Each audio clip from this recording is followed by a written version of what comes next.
नमस्कार, मैं रजत। आप देख रहे हैं जनता फोरम। आज हम बात करेंगे एक ऐसी शख्सियत के बारे में। उन शख्सियत के बारे में बताने से पहले मैं कुछ बातें आपसे करूँ। इस तेज़ भागती दुनिया में हम सब रोटी कपड़ा मकान के लिए जद्दोजहद करते हैं। रोज़ सुबह निकलते हैं, लोगों से मिलते हैं और अपने काम करते हैं। अंत में चाहिए क्या हमें? रोटी कपड़ा मकान। मगर अगर हम शिक्षित हैं, अगर हमारे पास शिक्षा का वेपन है, तो ये चीज़ें आसान हो जाती हैं हमारे लिए। शिक्षा एक ऐसा माध्यम है हमारे लिए जिससे हम कम मेहनत में ज़्यादा चीज़ें पा सकते हैं।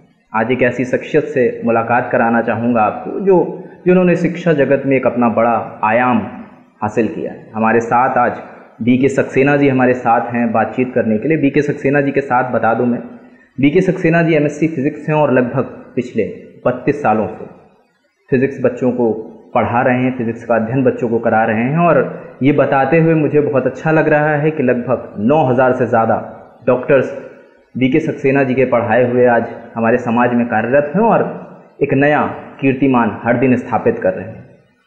इंडिया का ऐसा कोई भी शायद ही मेडिकल कॉलेज हो जहाँ सक्सेना जी का पढ़ाया बच्चा ना हो, जहाँ से MBBS कर रहा होगा, जहाँ से डॉक्टरी की प्रैक्टिस कर रहा हो। ऐसे कई IITs हैं जहाँ पे इनके पढ़ाए हुए बच्चे हैं। अगर मैं कुछ इंस्टीट्यूट्स के बारे में बता दूं जहाँ सक्सेना जी ने पढ़ाया है, तो उनमें कुछ चुनिंदा नाम है, जैसे SKD न्यू स्टैंडर्ड है, ट्रैवैग है, न्यू लाइट इंस्टीट्यूट कानपुर का है, आकाश इंस्टीट्यूट जो कपूरथला में है हमारे, और इम्पल्स नेट, और भी कई संस्थान हैं जहाँ पे अपनी सेवाएं सक्सेना जी ने दी। सक्सेना जी, पहले तो जनता फोरम के मंच में आपका बहुत बहुत स्वागत है। धन्यवाद रजत जी। सक्सेना जी, 32 साल का कैरियर एक बहुत बड़ा कैरियर होता है। 32 साल किसी एक फील्ड को दे देना एक बड़ी जर्नी रही। इस जर्नी के बारे में हमारे दर्शकों को ज़रूर बताएं। इसमें इतना ही कहा जाएगा कि जो है, अगर आपको जो है काम जो आप कर रहे हैं वो अगर आपके मन का है, आपको करने में उसमें थकान नहीं होती, तो ये 32 साल क्या अभी भी जो है बहुत समय है जो कि मैं इसे जो है इस फील्ड में देना चाहूँगा। उस जर्नी के बारे में बताएं जो आपने फिज़िक्स का ही चुनाव किया। जैसे बच्चे होते हैं, हम भी 12th पढ़ के आए हैं, तो बड़ा कन्फ्यूज़न रहता है। मगर आपका शायद क्लियर कट था कि फ़िज़िक्स ही करना है। तो एक बड़ा सवाल होता है कि फ़िज़िक्स ही क्यों, फ़िज़िक्स से ही आपने क्यों अध्ययन किया इसमें? फिज़िक्स जो है हमको, जब हम जो है पढ़ रहे थे 12th में या BSc में, तो हम देखते थे कि जो है सब्जेक्ट तो सारे हैं, लेकिन जो है एक हमारा बेसिक रुझान उस तरफ हुआ करता था, क्योंकि मुझे लगता था कि जो है कि मैंने ऐसा किया है तो इसका परिणाम ऐसा आएगा। ऐसा मुझे और सब्जेक्ट में लगता नहीं था। हालांकि मैंने 18 साल मैथ्स भी पढ़ाई है अलॉन्ग विद फिज़िक्स, लेकिन मुझे जो है बहुत अधिक इंटरेस्ट था फिज़िक्स पढ़ने में भी और पढ़ाने में भी। आज भी जो है आपको बता दूं कि जो है कोई नई प्रॉब्लम आती है तो उसको फेस करने में मुझे बहुत अच्छा लगता है। हो सकता है कभी कभी उसमें थोड़ा समय भी लग सकता है, क्योंकि आजकल का जो है समय है, नई प्रॉब्लम आती है, नए आइडियंस आ गए हैं, अपना दिमाग लगाते हैं, तो हमको भी जो है इसमें कभी कभी सोचना पड़ जाता है। लेकिन मुझे जो है लगाने में, उसका सोल्यूशन निकाल कर दिखाने में आज भी उतना ही चैलेंजिंग और उतना ही अच्छा लगता है। सक्सेना जी, लंबे अरसे से आप नीट की परीक्षाओं के बच्चों को तैयारी करा रहे हैं, IIT की परीक्षाओं की तैयारी करा रहे हैं। अगर हम बात करें, क्योंकि ट्रेंड हर बार बदल रहा है, हर बार एक नया ट्रेंड आ रहा है, अगर आज के प्रेजेंट के हम ट्रेंड की बात करें नीट और IIT के, तो उसके बारे में आप क्या कहें? देखिए, जो है इससे पहले अभी जो है NTA करा रहा है, इससे पहले जो है CBSE कराता था, उससे पहले जो है हमारा स्टेट मेडिकल हुआ करता था। स्टेट मेडिकल जब तक के होता था, मैं उस समय जो यूपी का सबसे बड़ा प्लेटफॉर्म था न्यू लाइट इंस्टीट्यूट कानपुर। उसके रिजल्ट में हम लोग बहुत ज़्यादा अग्रणी होते थे, बहुत ज़्यादा आगे होते थे, क्योंकि उसका हम लोग को पैटर्न पता होता था कि 85 जो है % क्वेश्चन वो अनसॉल्व से आते थे, पीछे वाले पैटर्न से। अगर आपको वो याद है, आपको वो पिछले 20 सालों के, 10 सालों के भी अगर आपको याद है, तो आपके 85% जो है पेपर निकल जाएगा। थोड़ा सा आपको जो है बाकी का जो है आपको एडिशनल पढ़ना पड़ता था, तो हम लोग जो है उसमें बहुत आगे हुआ करते थे। लेकिन जो है समय बदला, वक्त बदला, एजेंसी बदली, और आज की स्थिति ये है कि कोई भी सवाल आपको जो है रिपीट नहीं मिलेगा। तो अनसॉल्व की जो उपयोगिता थी, ऐसा नहीं कि वो कम हो गई है। जो अनसॉल्व की या सॉल्व पेपर की जो उपयोगिता है वो आज भी है, जिससे आपको ये पता लगता है कि पेपर इस पैटर्न पे पूछा जाता रहा है। लेकिन आज भी इस बात को स्टूडेंट बिल्कुल अवेयर रहें, एक भी सवाल जो विगत वर्षों में आया है वो आपको 2021 के पेपर में आपको देखने को नहीं मिलेगा। लेकिन उसी के साथ मैं बता दूं कि फिजिक्स नहीं बदल सकती है, सब्जेक्ट नहीं कोई बदल सकता है, तो पेपर उसी पे आधारित रहेगा।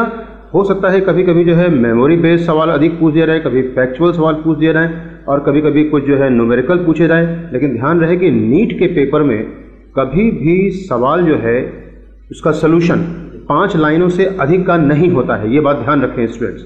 अगर सवाल बड़ा है, अगर सवाल जो है 6-7 लाइन का है, तो यकीन करें उसका सलूशन सिर्फ और सिर्फ 1 लाइन का है। बस सवाल को ध्यान से पढ़ना है। सवाल छोटा है तो उसमें आपको लगाने में 3 लाइन, 4 लाइन, 5 लाइन लग सकती है। और जहाँ तक पैटर्न की बात है, मैं आपको बता दूं कि सवाल लगातार एनसीईआरटी सेट कर रहा है, एनटीए सेट कर रहा है, और उसकी पूरी कोशिश है कि कोई भी सवाल रिपीट ना होने पाए।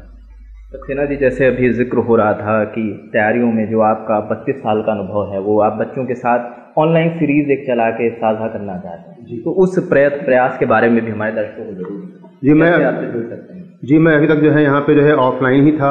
ऑनलाइन भी थोड़े मैंने जो है यूट्यूब पे वीडियो डाले हुए हैं बीके सक्सेना के नाम से ही, उससे भी बच्चे फ़ायदा उठा सकते हैं। और अब मुझे लगता है कि जो है मुझे बहुत अधिक ही बहुत ज़्यादा इंटरेक्टिव होना होगा, बहुत ज़्यादा एक्टिव हो जाना पड़ेगा। ऑनलाइन मैं इसी नाम से ही अपनी सीरीज़ लॉन्च कर रहा हूँ, अपनी क्लासेस लॉन्च कर रहा हूँ। स्टूडेंट्स उसमें भी इनरोल हो सकते हैं और साथ साथ में यूट्यूब के जो वीडियोस हैं उनको देख करके तो फ़ायदा उठा ही सकते हैं।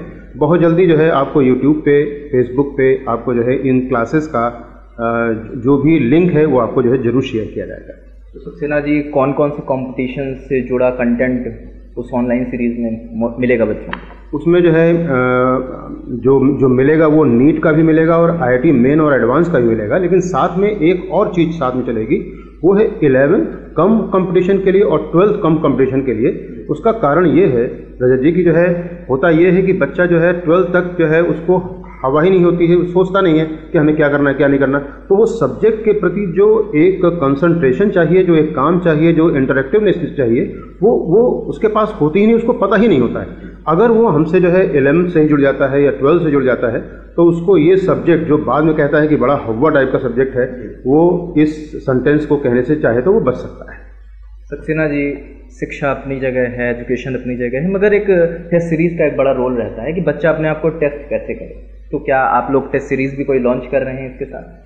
टेस्ट सीरीज जो है लॉन्चिंग वाली बात नहीं है, लेकिन जो है चूँकि मैं इस फील्ड से जुड़ा हुआ हूँ, बहुत लंबे समय से जो है इंडिया के सारे इंस्टीट्यूट, सारे नेशनल लेवल के ब्रांड्स को मैं जानता हूँ, पर्सनली भी जानता हूँ और उनका कंटेंट भी जानता हूँ।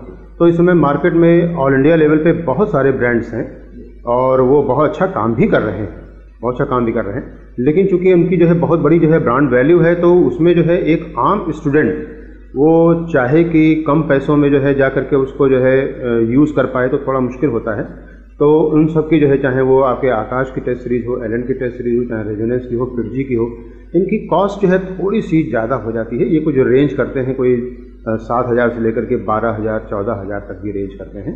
और अभी जो है उसी के साथ साथ में जो है कुछ टेस्ट सीरीज और आई हैं, एनी टाइम पढ़ाई है, एनजेड स्कोरिंग ऐप है, ये भी जो है अपना अपना काम कर रहे हैं और ये बहुत कम पैसों में काम कर रहे हैं। तो अगर कोई और टेस्ट सीरीज ज्वाइन करते हैं नेशनल ब्रांड की, तो भी जो है आपको एनजेड या ये जो मैंने और नाम बताए उनको जो है ज्वाइन कर लेना चाहिए। और वैसे जो है इनमें से जो मैंने जो है आखिरी में नाम लिए हैं, अगर सिर्फ उसी को भी ज्वाइन करते हैं तो भी उनका जो एग्ज़ाम पैटर्न वाली बात है कि जो है कैसा पैटर्न होगा, कैसे सवाल होंगे, उसका पूरा आइडिया इनको बहुत कम पैसों में मिल भी सकता है।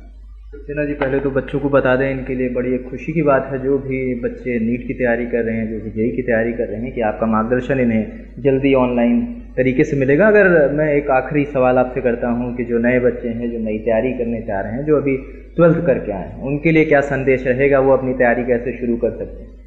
देखिए, कभी भी जो है देर नहीं होती है, जब जागे तभी सवेरा वाली बात होती है। आप अभी तक जो है कुछ नहीं किया है तो भी जो है हम आपकी हेल्प के लिए खड़े हैं। अगर पहले भी आप हमको अप्रोच करे होते तब भी हम आपके जो है हेल्प के लिए खड़े थे, हमेशा रहेंगे। और आपको जो है करना सिर्फ इतना है कि डेली जो है, अगर आपका फिजिक्स सब्जेक्ट बहुत कमज़ोर है तो मेरा सिर्फ इतना कहना है कि अगर आप जो है मेरे जो जिस तरीके से मैं आपसे कहता हूँ, आप डेली अगर उसको जो है 2 से 3 घंटे के बीच में अगर आप समय दे देते हैं तो ये आपके लिए बहुत आसान सब्जेक्ट, बहुत स्कोरिंग सब्जेक्ट भी हो सकता है। शुक्रिया सक्सेना जी इतना समय देने के लिए हमें। और ये एक बड़ी बात है जो हमारे साथ सक्सेना जिन्होंने जिक्र किया कि कैसे फिजिक्स को आसानी से पढ़ा जा सकता है। एक ऑनलाइन सीरीज शुरू हो रही है जल्दी आपके बीच में, उसका भी संदेश रहेगा कि जो सक्सेना जी लेकर आ रहे हैं, और आशा करते हैं ये आपके लिए बहुत लाभकारी हो। चैनल से जुड़े रहिए, आगे की खबरें आप तक पहुँचती रहेंगी।